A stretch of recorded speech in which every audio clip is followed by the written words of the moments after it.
अच्छा जी, आज मेरी कोशिश है इंशाल्लाह मैं ये चैप्टर आपके साथ खत्म कर दूंगा।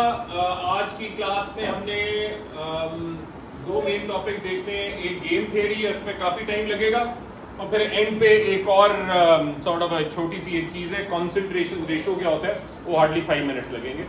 पहले हम जरा देखते हैं कि गेम थ्योरी क्या है, गेम थ्योरी कैसे अप्लाई होती है ओलिगोपोली मार्केट्स के अंदर, गेम थ्योरी क्या दिखाती है और ओलिगोपोली मार्केट्स के अंदर। तो उसका मैं आप लोगों को पहले से ही बता दूं, जो कंक्लूजन देखेंगे गेम थ्योरी में वो ये देखेंगे कि ओलिगोपोली मार्केट्स के अंदर कल्यूजन is better than competition for firms. अगर फर्म्स कल्यूजन ट्राई करेंगी या कल्यूजन फॉलो करेंगी, that is better for their long term profits. लेकिन हम ये भी देखेंगे गेम थ्योरी में कि फर्म्स कल्यूजन इवन दो बेहतर है लॉन्ग रन में, लेकिन फर्म्स अपने शॉर्ट रन सेल्फिश उसके लिए इंटरेस्ट के लिए वो कंपटीशन को प्रेफर करेंगी ओलिगोपोली मार्केट्स के अंदर। कैसे? तो लेट्स सी दिस। ठीक है, सबसे पहले हमने गेम थ्योरी गो थ्रू करनी, उसकी डेफिनेशन। गेम थ्योरी क्या है जी? This basically is a theory which analyses competitive situations to look at all the various possible outcomes that firms or players can achieve. अभी मैं प्लेयर्स की बात करूंगा क्योंकि पहले हम फर्म्स की एग्जांपल नहीं लेंगे। गेम थ्योरी की जो सबसे ज्यादा कॉमन यूजेज है वो प्रिजनर्स डायलेमा है। ठीक है, वो प्रिजनर्स डायलेमा क्या होता है मैं भी थोड़ी देर में करवाता हूं। सो game theory analyses comparative situations to determine possible and optimal outcomes. दो प्लेयर्स assume करेंगे कि there are two players in the market. वो दो प्लेयर्स एक दूसरे की डिसीजन मेकिंग को देखकर खुद की डिसीजन लेते हैं। मतलब एक प्लेयर अगर डिसाइड करेगा कि मैंने क्या करना है, वो पहले ये सोचेगा वो दूसरा प्लेयर क्या करेगा। ठीक है, तो उससे फिर वो एक डिसीजन पे पहुंचेगा। वो डिसीजन उसका आउटकम है, उसको आउटकम कहते हैं, और वो हम देखेंगे कौन से पॉसिबल आउटकम्स हैं और कौन से बेस्ट आउटकम्स हैं। ये गेम थ्योरी की बात है। और अगेन अजम्पशन ये भी फर्म्स या प्लेयर्स एक दूसरे के साथ कंपीट करेंगे। So game theory looks at competitive situations to determine the possible and optimal outcomes for those two players. ठीक है, ये जो ऑप्टिमल आउटकम की बात मैंने की है, इस ऑप्टिमल आउटकम को कहते हैं डोमिनेंट स्ट्रेटजी। ये क्या होती है डोमिनेंट स्ट्रेटजी? डोमिनेंट स्ट्रेटजी होती है irrespective of whatever the other player chooses, पहले प्लेयर की स्ट्रेटजी या बेस्ट स्ट्रेटजी चेंज नहीं होगी। ठीक है, तो डेफिनेशन है dominant strategy is the best payoff no matter what the other player chooses. वालेकुम सलाम। ठीक है, फॉर एग्जाम्पल जो मर्जी हमजा चूज करे, मेरा बेस्ट पे ऑफ सेम रहेगा। ठीक है, तो लेट्स सपोज हमारे पास दो ऑप्शंस हैं।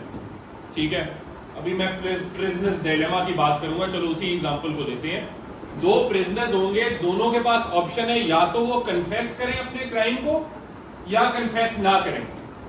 ठीक है, अगर मैंने एक प्रिजनर का डोमिनेंट स्ट्रेटजी देखनी है, तो मैं ये कहूंगा कि वो प्रिजनर 1 की डोमिनेंट स्ट्रेटजी सेम रहेगी no matter what prisoner 2 does. चाहे वो कन्फेस करे या ना करे, प्रिजनर 1 के लिए वो सेम ही रहेगा। ठीक है, अभी उसकी एग्जांपल में और डिटेल में जाएंगे। सो ये डोमिनेंट स्ट्रेटजी है कि irrespective of whatever the other player chooses, मेरी जो बेस्ट आउटकम है वो चेंज नहीं होगी। Right, and that leads us to Nash equilibrium. Definition है नैश इक्विलिब्रियम की, an outcome where there is no profitable deviation. ठीक है, कोई यूनिलैटरली फर्म या प्लेयर,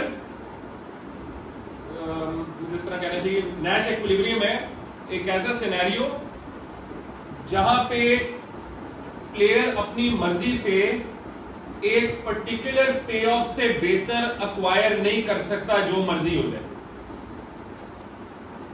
गौर से सुनो, पे ऑफ क्या होता है बताऊं, दोबारा सुनो। Nash equilibrium is where there is no unilateral profitable deviation. मतलब एक प्लेयर के लिए एक आउटकम से बेहतर या ज्यादा प्रॉफिटेबल आउटकम कोई नहीं है।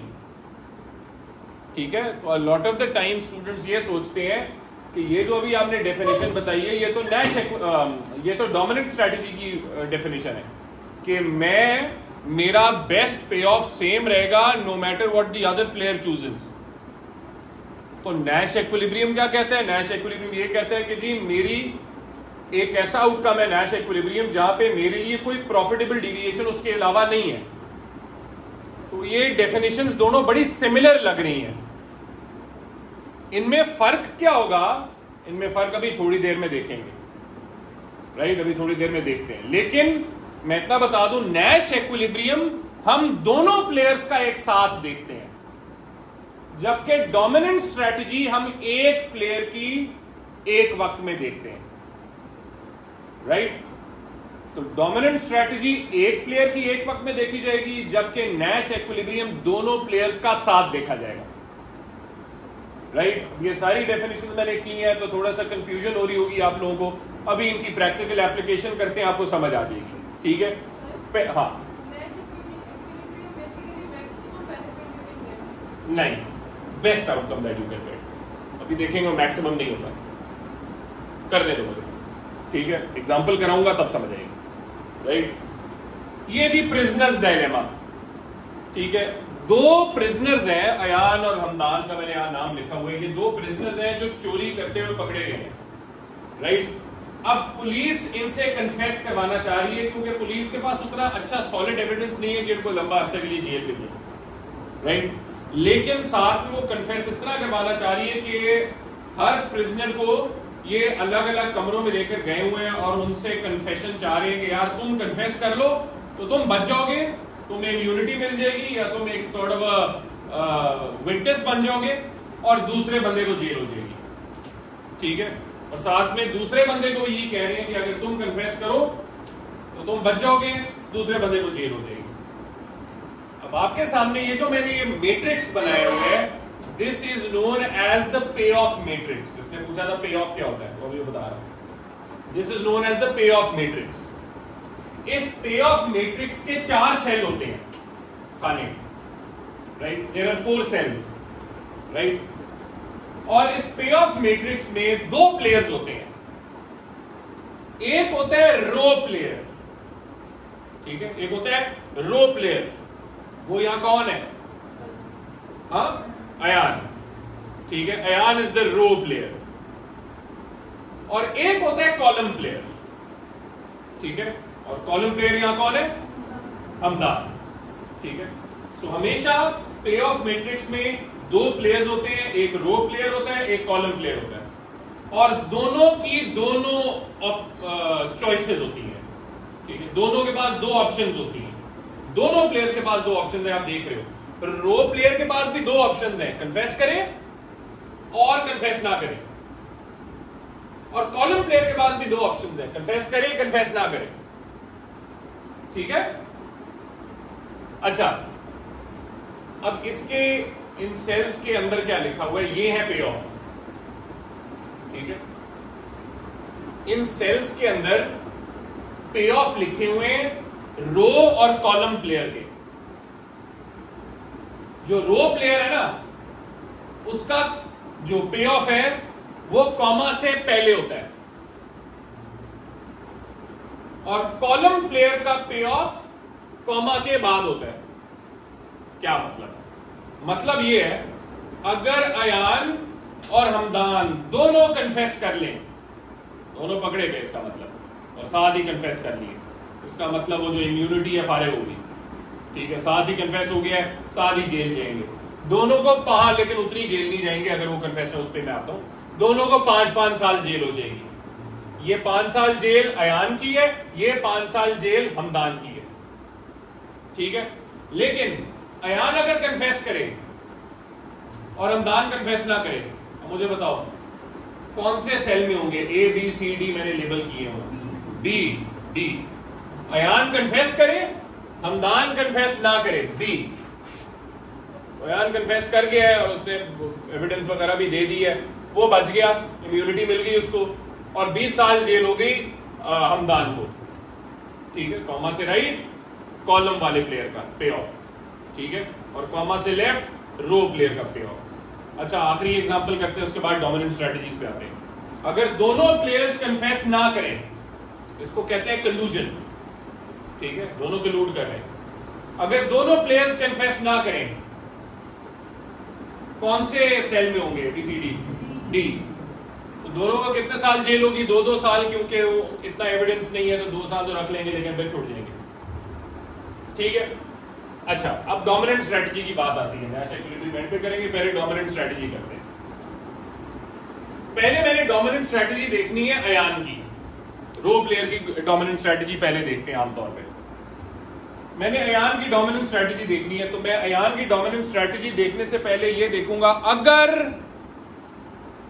हमदान ये करे तो अयान क्या करेगा, और अगर हमदान वो करे तो अयान क्या करेगा, ठीक है। क्या मतलब? Let's see.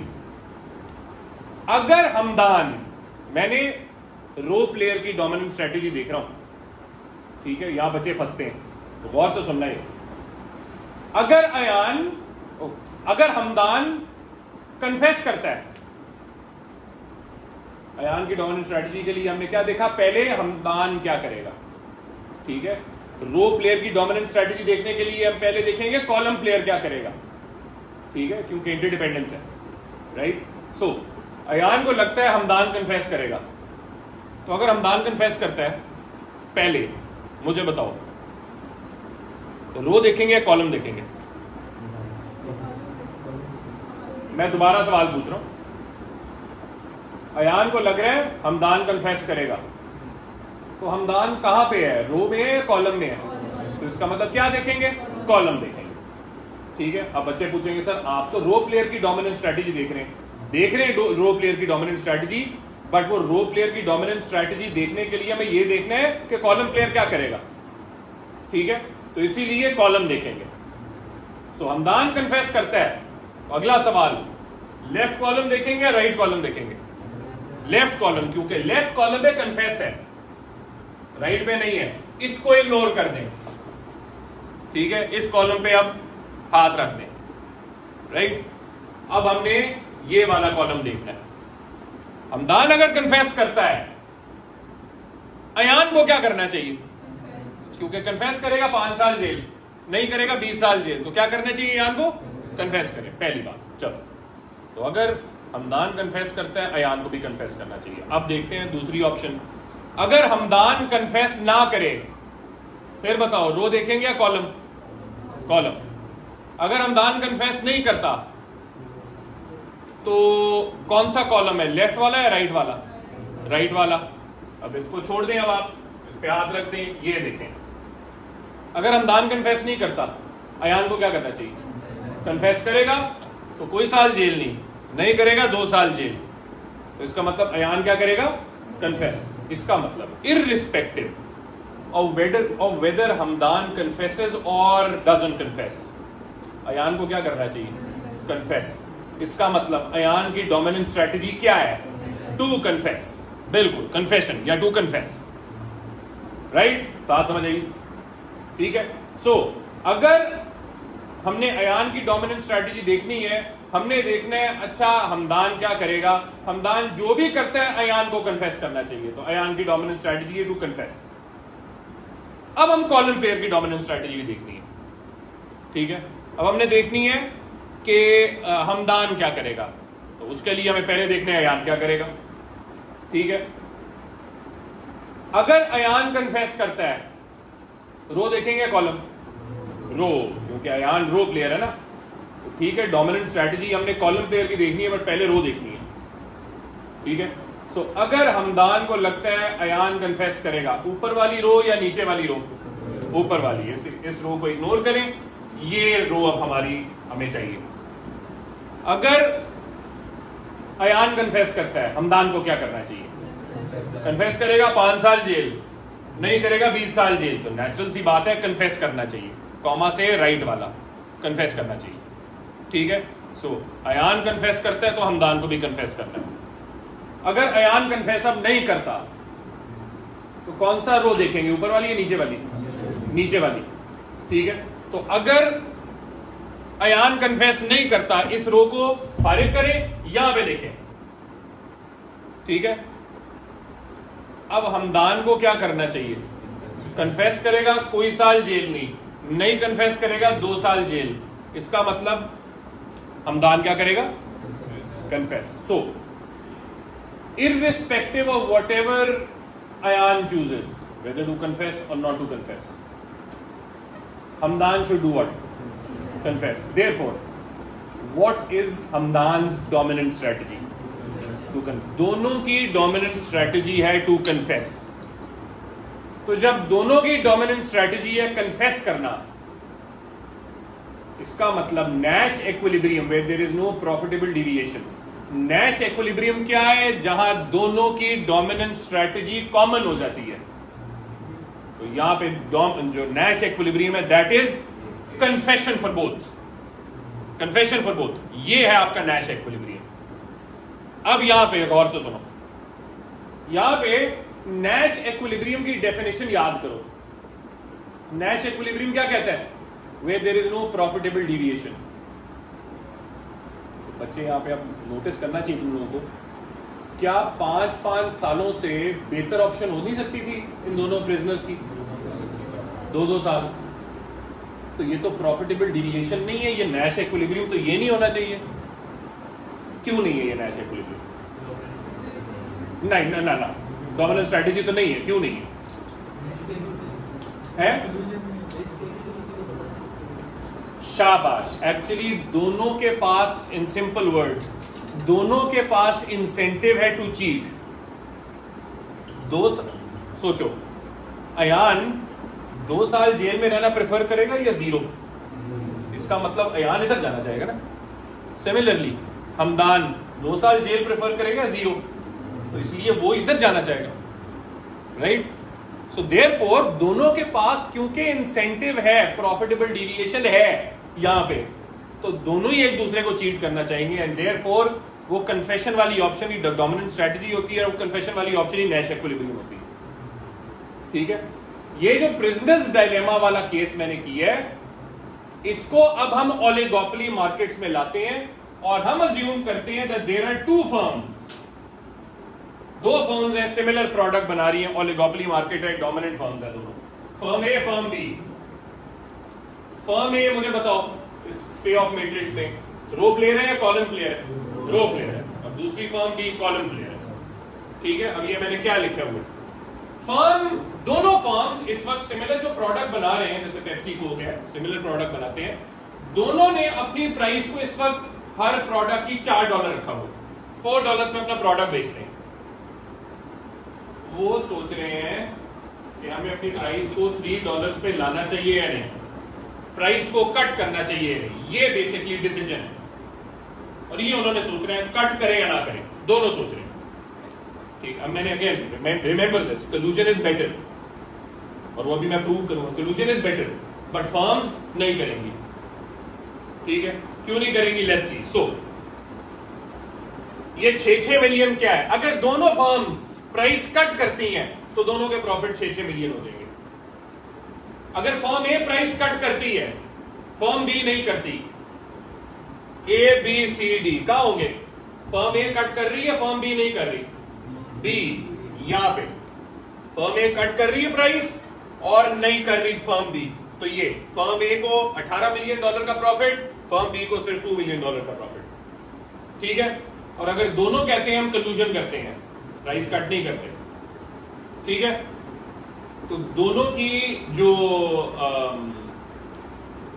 फर्म ए और फर्म बी कहां पे होंगे? डी पे, $10 मिलियन का प्रॉफिट, ठीक है। इबादत फोन इधर रख दें।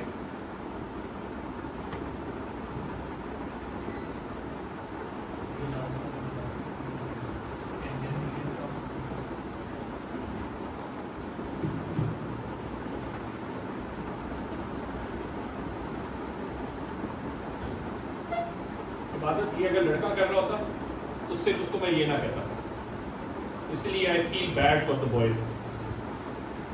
मैं लड़कियों के साथ वो नहीं कर सकता जो इनके साथ कर सकता। बट खुद सोचिए, तो मैंने सारा काम आपको कराया है, कोई कख की भी समझ आएगी अभी आपको? That's all I can say, क्योंकि मुझे पता है उसके बाद अब मैं कंप्लेन बर्दाश्त नहीं कर सकता लड़कियों की।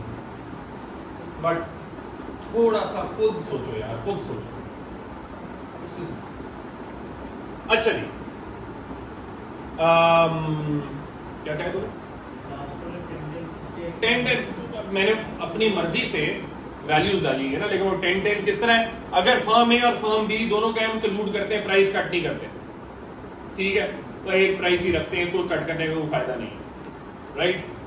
तो फर्म ए और फर्म बी दोनों की प्राइसेस, दोनों के प्रॉफिट 10-10 मिलियन डॉलर, ठीक? ये कलूजन है, बिल्कुल। अभी आ रहे हैं इस पे, उसको देखते हैं कि भाई ये कलूजन बेहतर है, तो यहां पे देख भी रहे हो एक्चुअली कलूजन बेहतर है, लेकिन फिर भी ये नैश इक्विलिब्रियम नहीं बनेगा, ठीक है? कैसे?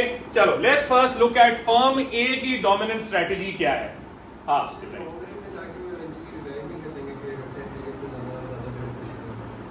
आ रहे हैं। एक तरीका है, देयर इज वन वे जिसमें वो यहां पे रहेंगे, वो एंड पे बताता हूं, ठीक है?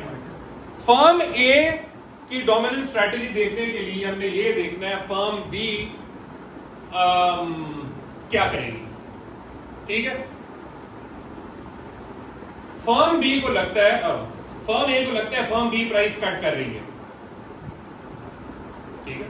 फर्म ए को लगता है फर्म बी प्राइस कट कर रही है। तो अब अगेन पहले से बता देता हूं, कॉलम देखेंगे, लेफ्ट वाला देखेंगे या राइट वाला? लेफ्ट वाला। तो फर्म ए को लग रहा है बी प्राइस कट करेगी, ये वाला कॉलम देखेंगे, इसको इग्नोर कर दें। अब फर्म ए को क्या करना चाहिए? कट या नो, मतलब वी शुड कट, क्योंकि अगर प्राइस कट करेगी फर्म ए तो उसका प्रॉफिट होगा $6 मिलियन का। अगर फर्म ए प्राइस कट नहीं करेगी वो सिर्फ $2 मिलियन का रह जाएगा। So therefore it is better to cut price अगर फर्म बी प्राइस कट करती है। अगर फर्म बी प्राइस कट नहीं करती,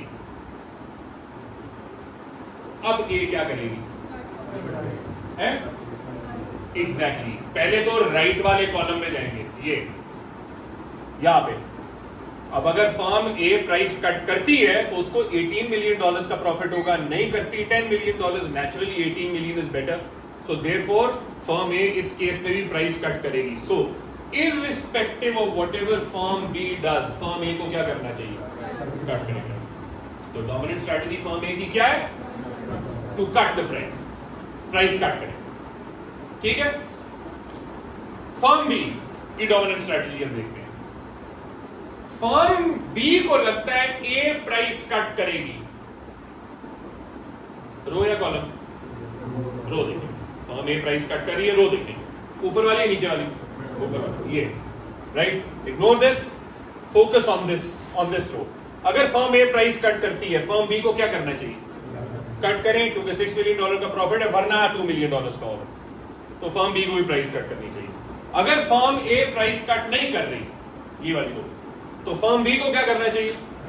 कट करें प्राइस, क्योंकि उस पर $18 मिलियन का प्रॉफिट है compare to $10 million. Therefore, firm B's dominant strategy is what? To cut the price equal to 3, right? दोनों की डोमिनेंट स्ट्रेटेजी है टू कट द प्राइस। तो नैश इक्विलिब्रियम क्या हुआ? ये कट करें प्राइस, ठीक है? अब यहां पे आते हैं वो वाली बात जो ये इब्राहिम ने की है, उसको लेट्स इलैबोरेट दैट कि भाई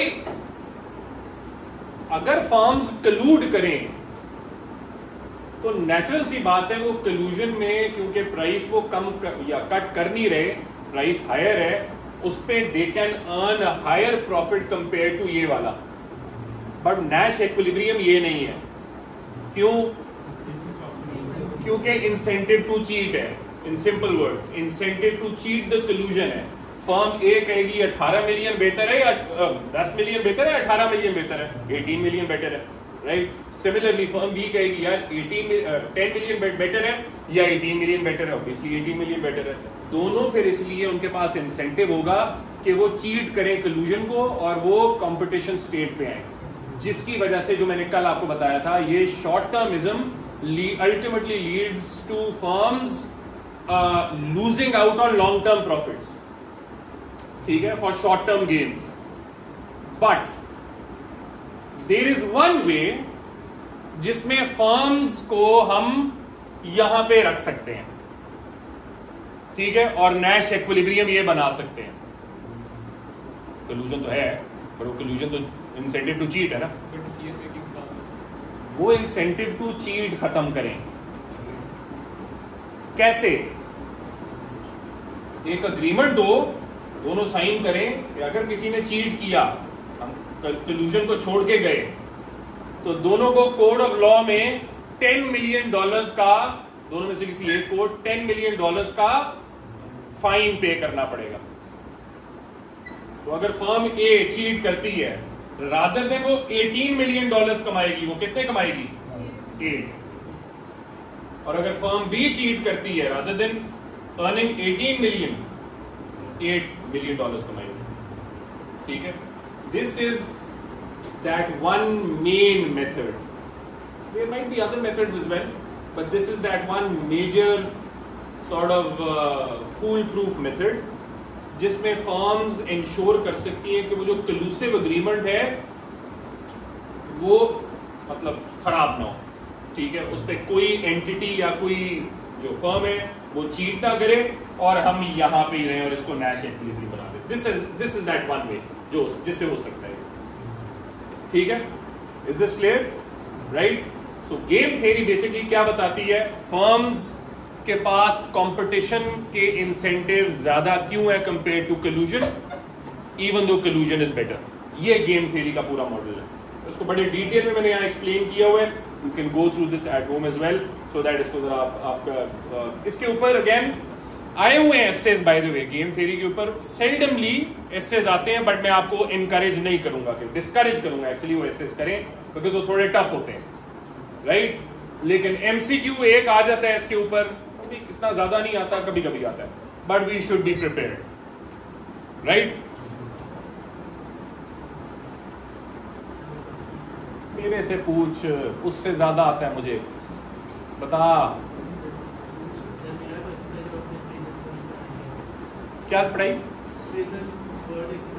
प्रिजन्स डायलेमा। अच्छा, हाँ यार अंग्रेजी है।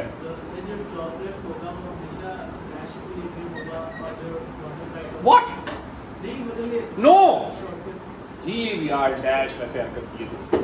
कोई ऐसा शॉर्टकट नहीं है कि भाई यही नैश इक्विलिब्रियम होगा और ये नैश होना चाहिए, नहीं, ऐसा कोई चक्कर नहीं है। ये इधर भी हो सकता है, ऐसे भी हो सकता है। मैं अगर इधर यहाँ पे कन्फेस कर देता और यहाँ पे कन्फेस कर देता, फिर भी तू यही कहता।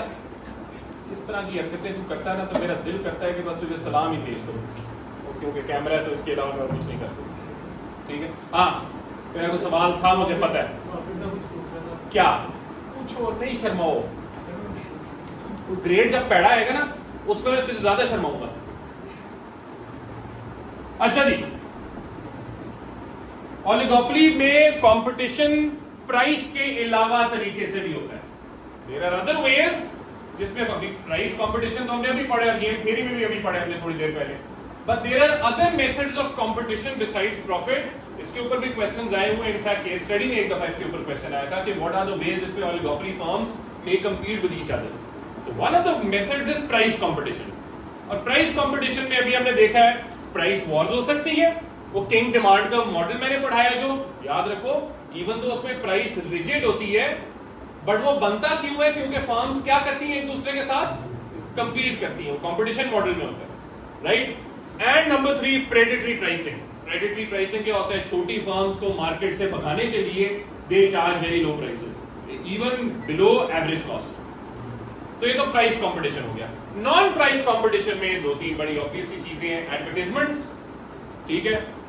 अब एडवर्टाइजमेंट से 2 तरह के एडवर्टाइजमेंट्स हो सकते हैं, informative advertisements and persuasive advertisements. दोनों कंपटीशन में इस्तेमाल होते हैं, ठीक है। जरूरी नहीं सिर्फ पर्सुएसिव हो, इंफॉर्मेटिव एडवर्टाइजमेंट्स भी इस्तेमाल हो सकते हैं। इसके अलावा आप other services, after sale services like delivery services, refund services, warranty, repair and maintenance etcetera, इससे कंज्यूमर लॉयल्टी क्रिएट होती है। मेंबरशिप सर्विस, ये सारा कंज्यूमर लॉयल्टी के लिए, ठीक है। एंड नंबर 3, ब्रांड इमेज बेहतर करें, ठीक है। मोमेंट किंग आए नहीं था। एडवर्टाइजमेंट जो है, एडवर्टाइजमेंट्स उससे कंपटीशन कैसे क्रिएट होता है?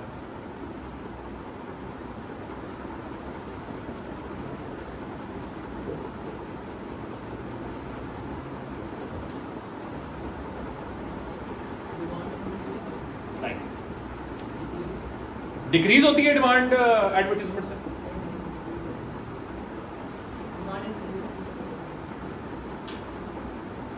मेरा बच्चा अभी थोड़ी देर हुई ना, शायद 1 मिनट भी नहीं हुआ है बताए वो।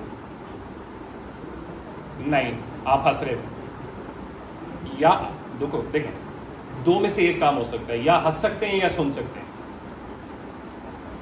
ठीक है, वो भी हंस रहा था, लेकिन मुझे पता है वो शायद थोड़ा सा बेहतर ग्रेड ले ले। तुम्हारा ग्रेड मैं बर्दाश्त नहीं कर सकता, और वो फिर तुम भी नहीं कर पाओगे। ठीक है, और आए भी तुम क्योंकि बहुत पार्टी करके आए हो।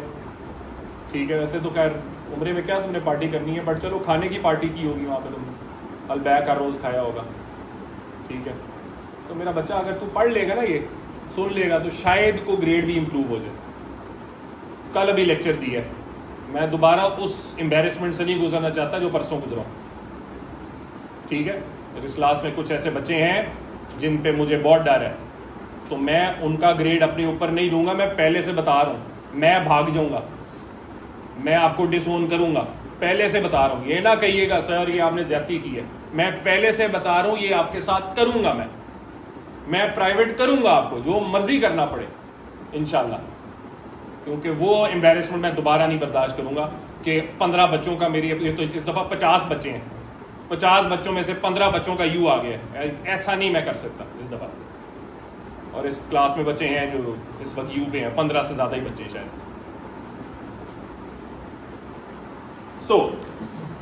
जो मैं कह रहा था ना, मेरा बच्चा एडवर्टाइजमेंट से कंपटीशन कैसे होता है। ओहो ठीक है, 2 तरीके के एडवर्टाइजमेंट्स होते हैं।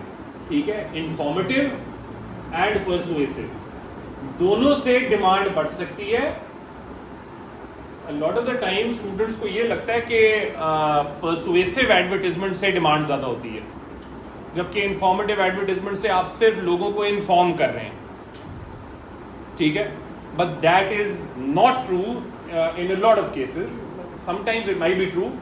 ठीक है, जिस तरह अगर आपने पोलियो की वैक्सीन लगवानी है, ठीक है, तो वो डिमांड आप ज्यादा क्रिएट कर रहे हैं ना, राइट, बट वो कंपटीशन के लिए इस्तेमाल नहीं हो रहे, क्योंकि बेसिकली पोलियो की वैक्सीन तो मतलब कंपीट नहीं कर रही होती एक दूसरे को, राइट। हाउएवर अगर आप कंपटीशन की स्पेसिफिकली बात कर रहे हैं 2 ऐसे ब्रांड्स में जो एक दूसरे के बारे में मतलब they are informing the public, यार हमारा प्रोडक्ट बेहतर क्यों है, तो वो शायद परसुएड ना कर रहे हैं, वो इन्फॉर्म ही कर रहे हैं लोगों को।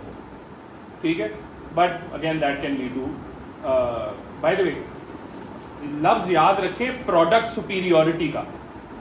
ठीक है, product superiority is the ultimate aim when it comes to competition in oligopoly markets. तो ये लफ्ज जरूर लिखिएगा जब इस तरह का क्वेश्चन आता है, जी फर्म्स एक दूसरे से कंपीट कैसे कर सकती हैं और उनका पर्पस क्या है। So that purpose is product superiority. हाँ प्रॉफिट है, वो सब चीजें अलग हैं, बट कंपटीशन का मेजर एम है प्रोडक्ट सुपीरियोरिटी। ठीक है, पेप्सी कोक पे प्रोडक्ट सुपीरियोरिटी चाहती है। ठीक है, पीएनजी यूनिलीवर पे प्रोडक्ट सुपीरियोरिटी चाहती है। ठीक है, समझ आई? अच्छा, नाउ आखिरी चीज, कॉन्सेंट्रेशन रेशो क्या होता है? कॉन्सेंट्रेशन रेशो होता है बच्चों, हाँ कलूजन है ना मेरा बच्चा।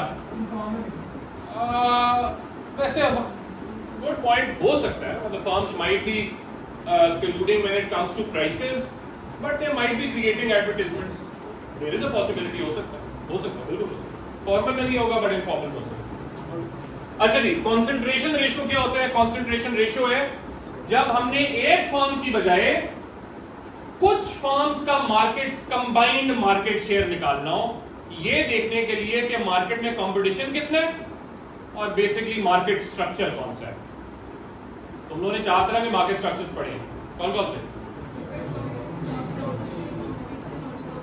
Perfect competition, monopoly, oligopoly, monopolistic competition. ठीक है, 1 फर्म कॉन्सेंट्रेशन रेशो भी होता है, 3 फर्म कॉन्सेंट्रेशन रेशो भी होता है, 5 फर्म कॉन्सेंट्रेशन रेशो भी होता है, 7 फर्म भी होता है, 10 फर्म कॉन्सेंट्रेशन रेशो भी होता है। ठीक है, इसमें क्या करते हैं, जिस तरह मैंने यहां 3 फर्म कॉन्सेंट्रेशन रेशियो लिखा है, क्या करते हैं, 3 जो सबसे ज्यादा आपके फील्ड ज्यादा पावरफुल फर्म्स होंगी, उन 3 फर्म्स के मार्केट शेयर को या सेल्स को ऐड करते हैं, इन डॉलर टर्म्स ऐड करते हैं, और डिवाइड करते हैं टोटल मार्केट की सेल से, 100 से मल्टीप्लाई कर देते हैं। ठीक है, अगर इस 3 फर्म कॉन्सेंट्रेशन रेशियो का आंसर 70% आता है, तो मुझे बताओ ये कौन सा मार्केट स्ट्रक्चर है? ओलिगोपोली। ओलिगोपोली के 3 फर्म्स के पास पावर है। ठीक है, लेकिन अगर लेट्स सपोज हम 10 फर्म कॉन्सेंट्रेशन रेशियो निकालते हैं, और 10 फर्म कॉन्सेंट्रेशन रेशियो हार्डली उसका आंसर आता है 20% कॉन्सेंट्रेशन रेशियो। ये कौन सा है? मोनोपोलिस्टिक कंपटीशन, क्योंकि फर्म्स के मार्केट जो शेयर्स होते हैं बहुत थोड़े होते हैं, राइट? अगर 1 फर्म कॉन्सेंट्रेशन रेशियो निकालें, वो अराउंड 60% 70% आ जाए, ये मोनोपोली है। ठीक है, परफेक्ट कंपटीशन का जिस तरह मैंने कहा बड़ा अनरियलिस्टिक होता है, उसके लिए 100 फर्म कॉन्सेंट्रेशन रेशियो निकाल के भी अगर आंसर 0 के करीब आ रहा है या 1 के करीब आ रहा है, तो दैट मींस वो परफेक्ट कंपटीशन है, बट वो अनरियलिस्टिक होता है। ठीक है जी,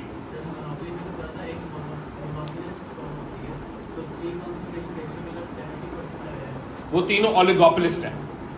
नहीं, वो तीनों का 70% नहीं है, तीनों का कंबाइंड 70% है। वो ओलिगोपोली है ना? नहीं, मोनोपोली है 1 फर्म कॉन्सेंट्रेशन रेशियो अगर 60% आता है। अगर 3 फर्म कॉन्सेंट्रेशन रेशियो 60% या 70% आता है, वो ओलिगोपोली होगी, वो मार्केट ओलिगोपोली होगी। ठीक है, उनमें 3 डोमिनेंट फर्म्स है जो कंट्रोल कर रहे हैं। राइट, समझ आ गई? क्लियर हो गया? हाँ, 1 फर्म में जितनी भी परसेंट हो तो वो मोनोपोली नहीं रहेगा, 60 हो या 50 हो, तो एक ही फर्म में जितना उसका मोनोपोली रहेगा।